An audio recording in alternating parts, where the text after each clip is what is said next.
An ambulance. Ignoring the trembling of my own body, I pulled out my mobile phone from my pocket. As Mia approached me, I tried to reassure her by saying, "It's going to be okay." She calmly responded, "Mom, we don't need to call an ambulance." The revelation from Mia's words was shocking. My name is Katie. I'm 34 years old and currently work part-time at a call center in the mornings. I met my husband, Steve, at a high school reunion. We reconnected there by chance, and as we spoke, we realized how compatible we were, soon beginning to date. After 3 years of dating, we got married and now have a daughter named Mia, who is in the first grade of elementary school. Since Mia's birth, our living expenses have increased, driven by a strong desire to support the family. Steve began working long overtime hours. Even when he came home late from work, I was truly grateful for his kindness and always putting Mia and me first. So, I wasn't bothered by our mismatched schedules. Steve worked as a pharmacist, perhaps because of his profession. Whenever I caught a cold, he'd always come home early to care for me. "I know the body's mechanism very well," he'd say. "Tell me where it hurts, and I'll quickly prepare the right medicine for your symptoms. I can also give massages." Steve was always there, supporting the often sickly me. Whenever I was down with a cold, Mia seemed depressed. "Mom, I hope you get better soon," she'd say, wanting to recover for her sake. I focused on treatment, seeing my pained expression. Mia once said to Steve, "Daddy, can you give Mom the usual magic medicine?" Steve responded with, "Understood," and handed me some herbal and cold medicines. In our home, we called medicines magic medicine. Thanks to this term, even Mia, who usually disliked medicine, gathered the courage to take them. I was frequently sick as a child, but believing in this magic, I would take my medicine and always feel better the next day. "I'll take the magic medicine and get better for Mia," I said, taking the bitter pill, wanting to encourage her. By the next morning, I felt entirely rejuvenated. "Thanks to Mia, I'm all better." "Thank you," I told her. No, it's thanks to the magic medicine," she replied with a bright smile, then headed off to school. "You seem to be feeling much better. I'll head to work now. Rest up today," Steve said before heading to work. Feeling grateful to the two for their concern, I thought to myself, I'll make a lavish dinner tonight, one that might be mistaken for a special occasion. With that thought, I began preparing the ingredients. When Mia returned from school around 3, she was ecstatic. "My friends and I were talking about the delicious smell in the air, and it was your cooking, Mom. I can't wait for dinner." Excitedly, she quickly finished her day's homework. Seeing her happy face made me feel that the extra effort I put into cooking that morning was worth it. As evening approached, I began to set the table, thinking that Steve would be returning soon. Mia was also helping, lining up the drinking glasses. Just then, my cell phone rang. When I checked, it was from Steve. "Sherry, I was planning to come home early today, but..." Steve's voice over the phone sounded rushed. "My coworker approached me with a personal problem. It seems serious. I want to treat him to dinner and listen to about it. So, don't worry about dinner for me tonight. I'm really sorry." He spoke quickly and hung up before I could get a word in. Was it really that urgent? Disappointing, but there was nothing I could do. I called out to Mia. "Daddy says he has an important talk with someone from work tonight, so he won't be able to eat dinner with us. It's a pity, but let's eat just the two of us." Upon hearing this, Mia looked downcast. Daddy's not eating? Even though you worked so hard to make dinner," Mia said, trying to hide her sadness and sympathizing with me. Thinking about the meal I had prepared for the two of them made me genuinely disappointed. But thanks to my daughter, that sadness disappeared quickly.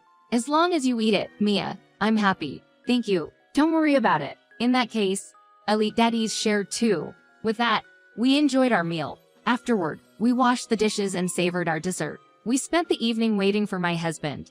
But no matter how long we waited, he didn't return. I wonder where Daddy is. I thought he'd at least be back for dessert. Yeah, I'm worried, but it's getting late. Let's go to bed. In the end, even when it got late, Steve didn't come home, and we decided to go to bed. He didn't return until around 5 o'clock the following morning. In the quiet early morning, I heard the sound of the front door opening. As I was preparing breakfast and making lunch boxes, I noticed the sound and headed to the entrance. When Steve saw me, he immediately apologized. "I missed the last train and had to take the first one in the morning. I'm sorry for not coming home." "I'm really sorry." Realizing that the matter with his coworker was so significant that he missed the train, I didn't feel like blaming him. "Why don't you take a shower first? By the time you're out, breakfast should be ready." "Thanks, I'll do that." After a while, Mia woke up, and the three of us had breakfast together. Mia passionately told Steve about last night's meal. "Daddy, why didn't you come home at such a time? Mom made a really delicious meal yesterday. I'm sorry, Mia. I promise I'll be home early today. With that promise, the three of us went our separate ways to school and work. After finishing work, I headed to the grocery store, organizing my shopping list in my mind. I wasn't planning anything special like yesterday, but I intended to make omelet, Mia's favorite. While shopping, I ran into the mother of one of Mia's friends. Oh, Mia's mom. It's been a while. How have you been? It really has been a while. Lately, I've been feeling a bit under the weather. Maybe it's my age. As we chatted, she made an unexpected suggestion. How about inviting Mia over to our house? Don't you think you need a little time to relax too? And I think Naomi would be absolutely thrilled if Mia stayed over. Really? In that case, Mia would be delighted. Thanks for your offer. And so, we decided on a date for the kids' sleepover and went our separate ways. When Mia came home in the evening, I told her about it. I met with Naomi's mom today. She invited you for a sleepover. Mia's eyes widened. Really? Can we have a sleepover? Yes. Just behave and don't get too excited. They want you to stay over on Saturday. Upon hearing this, Mia broke into a broad smile. She was so excited that she immediately began preparing her things. I heard that Naomi was also looking forward to it. I was glad that the sleepover was suggested. I felt deeply grateful to Naomi's mom. In the evening, as promised, Steve came home early. Mia enthusiastically greeted him. Guess what, Dad? I'm going to have a sleepover at Naomi's house this Saturday. Mia shared the news with Steve, bouncing around excitedly. I explained that Naomi's mom had made the offer out of consideration for us. In response, Steve said, then, maybe I'll head out on Saturday. You should take advantage of the free time, Katie. Have lunch or go shopping, whatever you like. I'll pick up Mia on Sunday. Really? Thank you so much. I appreciated my husband's thoughtful suggestion. After dinner, Steve took out an envelope from his bag. What's that? Mia asked curiously. Steve replied, curious, aren't you? And showed the small bag to me. This is for you. I've noticed you haven't been feeling well lately, so I found some special food for you. It's said to have magical properties. Upon hearing this, Mia flashed a bright smile. Mom gets sick a lot, but with this, she'll be better, right? You went out of your way to buy this. It must have been expensive. Thank you. I felt a mix of slight guilt and deep gratitude that Steve had considered my health. Your well-being is the top priority. If you take them daily, it will definitely work, Steve said with a gentle smile, handing me that back. Then he apologized. I have to admit, from tomorrow till Friday, work's going to be very busy, and I might come home late. Steve apologized so earnestly again. Mia looked a little upset. I was disappointed as well, but I understood that he was doing his best for us. So, I couldn't voice my feelings. I held back my loneliness and comforted Mia. Mia, Dad is working hard for us. How about we go to the amusement park the next time he has a day off? She seemed to understand after I said that. Steve met my eyes and gave a regretful nod. It's about time to go to bed. I opened the bag that Steve gave me to try the food inside. What came out was something I'd never seen before. It was dark in color and seemed dried. When I tasted it, it had a fruity flavor and was delicious. However, later on, I woke up right at 2 in the morning, feeling strange. I had a severe headache and an upset stomach. I rushed to the bathroom. Neither Mia nor Steve seemed affected, so I figured it wasn't the dinner. What else did I eat? I pondered and remembered the food from Steve. I hadn't asked about its specific benefits or even what it was, but I thought it must have caused my discomfort. Though the discomfort persisted, I managed to fall back asleep. The next morning, I found Steve had already left the house. There was a note on the table, saying, "Thanks for the lunch. If there's any problem, contact me. See you." I debated whether to tell him that the food wasn't my thing. It would be impolite not to mention it, but I didn't want to disturb him at work. I decided to text him later. Soon after, Mia woke up. Over breakfast, she excitedly talked about playing at Naomi's house. After getting ready, we both left the house. Won't I see Dad until Friday? Probably. He'll come home after you're asleep and leave before you wake up. If you want to talk about something, write him a letter. Maybe I will. As we chatted, we went our separate ways to school and work. When I arrived at the office and was preparing for the day, I received a message from Steve. Remember to eat it daily. Consistency is key, it read. I replied, asking, what effects does that food have? His answer came in the evening. It's packed with nutrients. Don't worry, it's not harmful. Maybe my frail body had an overreaction. He said it wasn't harmful, but recalling last night's symptoms, I felt uneasy about eating it again. Even if it's a waste, I decided not to eat the food Steve gave me. I'll try to find supplements and healthy foods that suit me. but it's a shame to waste good ingredients. This morning, on a whim, I used it to make Steve's lunch. I wanted him to take care of himself during his busy days.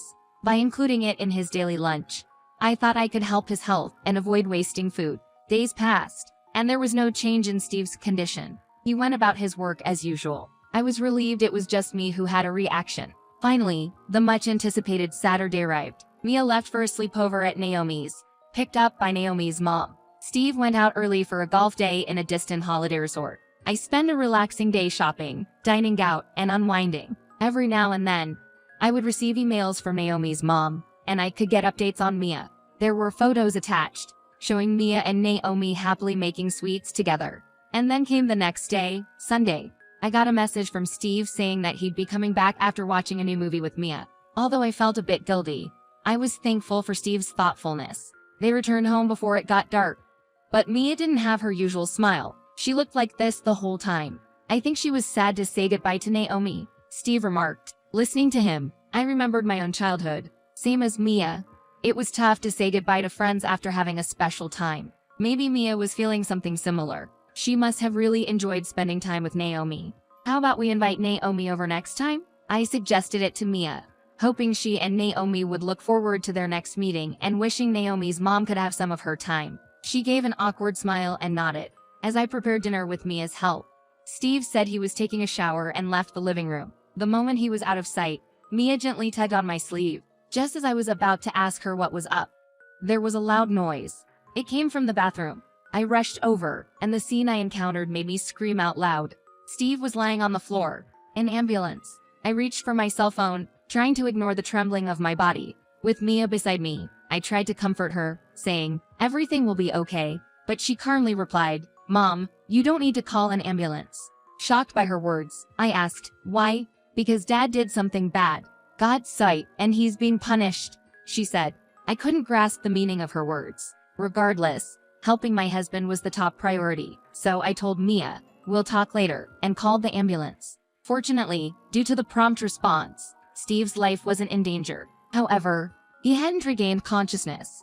Once it was decided that Steve would be hospitalized, I decided to head home. I expressed my gratitude to those who helped and left the hospital with Mia. Once home, I finally had the chance to ask Mia, "Can you explain what you meant earlier?" She nodded. "Naomi told me something on the night of our sleepover," she began. What Mia relayed was as follows. Lately, around bedtime, Naomi often saw Steve walking in front of her house. But Mia looked puzzled. "Really? But isn't that around 9 p.m.? I think my dad works a bit later, so it must be someone else." "No way, it's definitely your dad, Mia. Let's check it out tonight." At Naomi's suggestion, the two kept watch out the window once bedtime arrived. After some time, Naomi left the room to use the bathroom. Alone, Mia saw someone pass by their house. It was definitely Steve, and to her surprise, he was holding hands with an unfamiliar woman, walking together affectionately. Her dad was with someone who wasn't her mom. The sight was a shock for Mia. She eventually went to sleep without telling Naomi anything,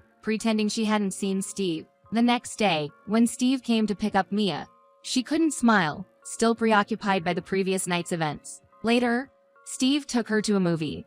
While buying tickets, he said, "Oops, I accidentally bought one for Mom too." Mia replied with a forced smile. It happens.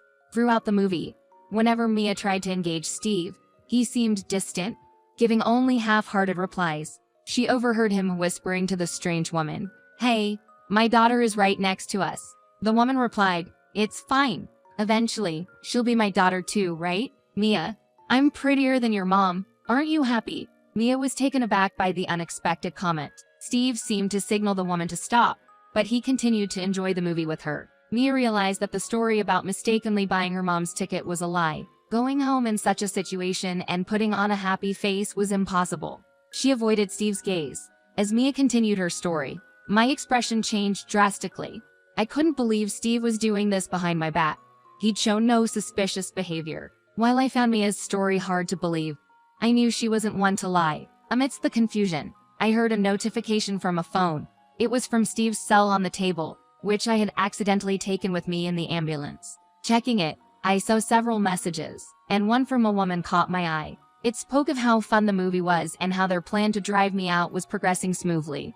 I trembled with realization. Mia's story was true. and Steve apparently planned to oust me from our home. Recalling Steve's recent actions, nothing came to mind, which led me to believe the plan hadn't been set in motion yet. Then, a call from the hospital came through.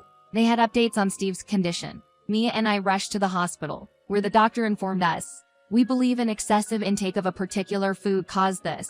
Steve is generally healthy, but consuming too much of something led to symptoms like headaches, stomach issues, and dizziness. Do you know anything about this, ma'am?" After hearing the doctor's explanation, I felt like I finally understood the truth. It seemed Steve and that woman planned to harm my health by making me eat harmful ingredients in large amounts. And during my hospitalization, they probably intended to spend time together. Steve's frequent late returns home, citing overtime, must have been lies to cover up his meetings with her. As I began speculating, I saw malice in Steve's past actions and words, and I felt a rising anger. A nurse informed me that Steve had regained consciousness and could now converse. Once I calmed down, I decided to visit his room. Thankfully, my parents' home was only a 20-minute drive from the hospital, so I decided to drop Mia off with my mother. "Mia, Mommy needs to have an important talk with Daddy. Stay with Grandma while we talk, okay?" Mia remained silent, her demeanor suggesting she understood the situation. Despite her young age, she seemed burdened by the adult's issues. I felt genuinely sorry for making her go through this. And I was furious at Steve for cheating on me, especially in front of our daughter. Standing in front of Steve's hospital room, I tried to calm my nerves before entering. But just before I knocked, I heard voices from inside. Peeping through the window in the door, I saw an unfamiliar woman. I quietly cracked the door open a bit to eavesdrop. "Hey, even after you collapsed, your wife hasn't shown up? How cold-hearted. Can you believe her? You should just get a divorce." "I know, right? But she's still kicking, isn't she? Stubborn one." Hearing their conversation, I was certain she was the mastermind behind all this. Unable to hold back any longer, I knocked loudly and swung the door open. Startled, Steve and the woman looked in my direction. Did I interrupt something? Their faces went pale. The woman, who had been seated, stood up, trying to hide her shock. "Oh, you're his wife, right? I'm just a colleague from his office. I came to visit. I'll be on my way now." She tried to leave quickly, but I wasn't about to let her go that easily. I blocked her way. "Since you've taken the time to visit, why don't you stay a while?" I said with a smile. She looked unsure of what to do next. "Yeah, why not stay, Esmond? Aren't you going to stay a bit longer?" Steve seemed to think I hadn't noticed it yet. Despite trying to play it cool, my voice trembled slightly. The tension in the room was palpable. The slightest move from me made the woman flinch. I didn't intend to drag this out, especially with Mia waiting, so I got straight to the point. "You're having an affair with her, aren't you?" Caught off guard, Steve responded quickly. "What are you talking about? That's not true. She's just a coworker." "Really? You're watching movies with just a coworker, even bringing our daughter along, and even joking about her becoming your future wife?" Neither of them could respond to my sarcastic questions, looking down in shame. I didn't let up on my questioning. "Come to think of it, that food I got from you. I tried it even though I had a feeling it might not be my thing. So, I ended up using it in your lunch." Upon hearing this, his previously calm demeanor changed dramatically. He shouted at me, "Hey, why would you do that? Is that why I passed out?" "What? Really? I had no idea it was that dangerous. You said it was good and healthy. I just wanted to give you a boost." About that, seems like your plan to hospitalize me backfired. I bet you didn't expect it in your own lunch, did you?" I said with a smirk. Steve was at a loss for words, his expression vacant, clearly devastated by his own mistake. I then turned to the woman and said, "It was you who seduced a married man, wasn't it? Remember, you're not entirely innocent here. Expect some kind of revenge from me." I glared at her. "Why should I?" Steve approached me first. He said he needed comfort. "I'm a victim too." "Oh really? So you're saying he initiated everything? In that case, can we see your messages with him? If you're truly the victim, there wouldn't be any explicit approaches from you, right?" Well, the woman hesitated and stepped back, perhaps realizing her scheme had failed. She abruptly changed her tone and said, "I'm sorry. I apologize. Please, just forgive me for this once." "No matter how you apologize, I can't forgive this." Saying this, I left the room, leaving behind the two pale and teary-eyed figures. I then headed straight back to my parents' house where my daughter, Mia, was. "Welcome back. Mia's been such a good girl. Thanks for taking care of her so suddenly. Anyway, I'm planning on divorcing Steve. Would it be alright if we stayed here for a while?" Hearing my declaration and request, my mother looked shocked, but once she heard the whole story, she was firmly on my side. "So, That's what happened. Then stay here. Dad will get your stuff, so don't worry. Without prying further, my mother supported both me and Mia. Her warmth touched my heart, bringing tears to my eyes. I explained the situation delicately to Mia. Daddy was close with someone other than mommy, so I don't like him anymore. I'd rather stay here with Grandma. Even as a young child, Mia seemed to understand that Steve's actions were wrong. Thank you, Mia. From now on, I'll protect your smile for both of us, I said, making a firm promise with my daughter. Later, after explaining everything to my father when he came back from work, we headed to the house we had lived in. We quickly packed and left. A while after those dramatic events, Steve was discharged from the hospital. When he came home, my father and I went to Steve's house to have a discussion. As soon as Steve returned home, he immediately apologized to me. I'm truly sorry. I've realized that Katie and Mia are my treasures. I'll completely cut ties with that woman. Please forgive me. Despite hearing Steve's belated remorse, my heart had already turned cold. I can't imagine getting back with someone who planned to betray me. Please, sign the affidavit of the defendant from the court now, I said with a hint of irritation. My father, standing behind me, added, Listen, Steve, I can't let my precious daughter live with someone like you. If you care about Katie and Mia's future, decide on the divorce quickly. In the face of my father's stern words, Steve agreed with that with tears streaming down his face. I'll be seeking property divisions from you and some kind of money from that woman, so be prepared. It's not going to end just today, I declared coldly before leaving with my father. Later on, I received a substantial amount of money including childcare and living expenses from Steve and the woman. Within the company where they worked, news of their affairs spread rapidly, damaging their reputations. The woman, overwhelmed by the negative rumors, resigned shortly after. I heard she's now burdened with debt from paying me and is facing tough times.